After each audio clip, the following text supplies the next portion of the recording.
can't think of anything that's been done during the Bush administration that's been helpful to cities. There's a lot that the federal government does in terms of policy, in terms of financing, that impacts us and our cities every single day. And I hope that we see things go in an entirely different direction than during these disastrous Bush years, because Republicans and Democrats alike, among mayors in this country, have been very, very upset and concerned about the disregard for cities by this administration. I think it's been very symbolic, and a lot of mayors that I know have noted this, that when we go back to Washington, D.C. annually for the U.S. Conference of Mayors meetings, we used to go over to the Clinton White House, and President Clinton would speak to all of us. He'd meet all of us individually, then he would speak to us as a group, and he would know this material. I don't think he had any notes. He knew and cared very deeply about the issues facing cities nationwide. And it showed in terms of his policies. Not once during the Bush administration has there been an invitation to go over to the White House, and although President Bush has dropped in on a few meetings of the Conference of Mayors, there's not been any of that sort of relationship. This is a president who I think has not only entirely neglected cities, but has hurt our cities in such enormous ways, both in terms of policy making and with the kinds of fiscal decisions that have been made.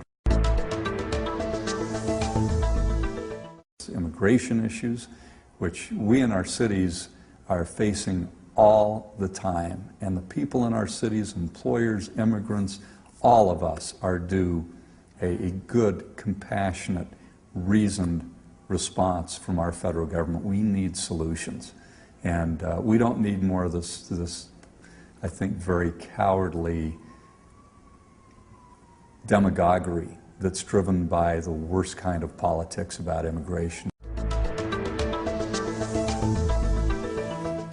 As a mayor, particularly, I've been very pleased to endorse Bill Richardson in his candidacy for President of the United States, because he understands the impacts we feel in cities, where 80% of Americans live, by what our federal government does. He knows what needs to be done on a federal level to make lives much better, to improve the quality of life, to make our cities safer, to make them healthier, both now and in the long term. Every presidential candidate should be explaining what they will do to help out our cities. And on the federal level, so much of what happens, our air quality, our schools, our transportation projects, all of that depends on what our federal government does, how we deal with our immigrant population.